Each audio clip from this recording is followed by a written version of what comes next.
Welcome to the AI for Career Success video overview by Curt Robbins, where we help you get smarter than your competition. All right, let's dive right in. Today, we're looking at a really fascinating article from Bob Hutchins, which he published on LinkedIn, and it takes a deep dive into what might be one of the world's most aggressive and maybe, just maybe, one of the most flawed internet experiments ever. So here's the big question this whole thing raises. What if a law that's supposed to protect teens online actually ends up putting them in even more danger? I mean, that's the real bombshell at the heart of Australia's recent move to ban social media for anyone under 16. On the surface, it sounds like a good idea, right? But as we're about to see, the reality, well, it's a whole lot messier. So the government is out there calling this a huge win for safety. But the author of this piece, he argues they didn't build a firewall at all. Nope. What they built is more like a sieve. And you know what happens with a sieve? It's full of holes, and it might just be letting the most dangerous stuff slip right through. And this quote really sets the stage. The author introduces this powerful idea he calls safety theater. It's a policy that looks amazing on a poster, you know? But the second it hits the real world, the actual chaotic internet we all live in, it just falls apart. It's all about making us feel safe without actually making us safer. Okay, so what exactly is this safety theater? How does it play out in the real world? Well, let's break it down, starting with what might be the most baffling part of this entire law. And here's the key idea right here. Safety theater is basically any rule or measure that gives you the feeling of safety, but in reality, it does very little to actually get the job done. It's all about appearances, not results. Now, this is where things get really interesting. Look at this list. On one side, you have the banned apps, TikTok, Instagram, the usual suspects. On the other, the ones that get a free pass, like Roblox and Discord.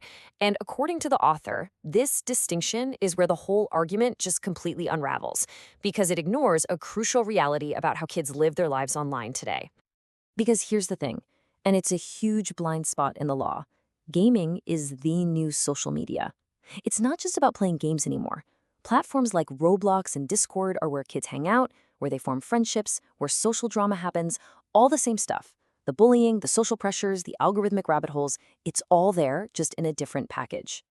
The author uses this brilliant analogy to illustrate the point. It's like they've banned kids from hanging out at the digital mall, a public place with at least some security and visibility. But at the same time, they've left the door to the private, unsupervised basement party wide open. And we all know which one can be more dangerous. So let's see how this builds, because this is where it gets even more complicated. Whenever you create a rule like this, whenever you create friction, new markets pop up to get around it. It's like a law of nature. And what's happened here is that this ban has basically created a booming economy for two very different groups. First up, you've got what the author calls the compliance industrial complex. Think about it. Suddenly, all these tech companies need expensive, often pretty invasive age verification software. So for the companies that sell this tech, it's a gold rush. They're the new gatekeepers of the internet.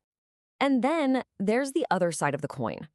The industry that nobody really wants to talk about. The evasion economy. Because what are we really teaching kids here? Not to stay offline, but how to become amateur hackers. They're learning about VPNs to pretend they're logging in from Norway. They're looking up how to spoof their location. And they're flocking to new, sometimes shadier apps like Lemon8 or Yope, not to mention fringe forums and even the dark web. They're just finding a way around the roadblock. Okay, so this is the crucial point. All of this evasion, all this hiding, it leads to the single most dangerous consequence of this entire policy. The author argues that for all their problems, and let's be clear, they have plenty, platforms like TikTok and Instagram are the lighted streets of the internet. By driving kids off these platforms, we're not sending them to a safer place, we're driving them into the dark. So think about this trade-off. We've gone from a risk that was at least public and moderated to one that's encrypted and totally unmoderated. We've gone from something that was visible and reportable to something that's invisible and completely untraceable. We haven't gotten rid of the danger, we've just pushed it into the shadows. And those shadows, those are the internet's dark alleys. We're talking about encrypted apps like Telegram or fringe websites with zero moderation. Places where if something bad happens, bullying, grooming, you name it, there's no report button, there's no paper trail. It just disappears, and often no one can help until it's way too late. This brings us to the author's final prediction, and it's a pretty sobering one. In 2 years, we're not going to see a sudden drop in teen mental health issues. No. What we will see is a whole generation of kids who are just incredibly good at hiding their digital lives from adults.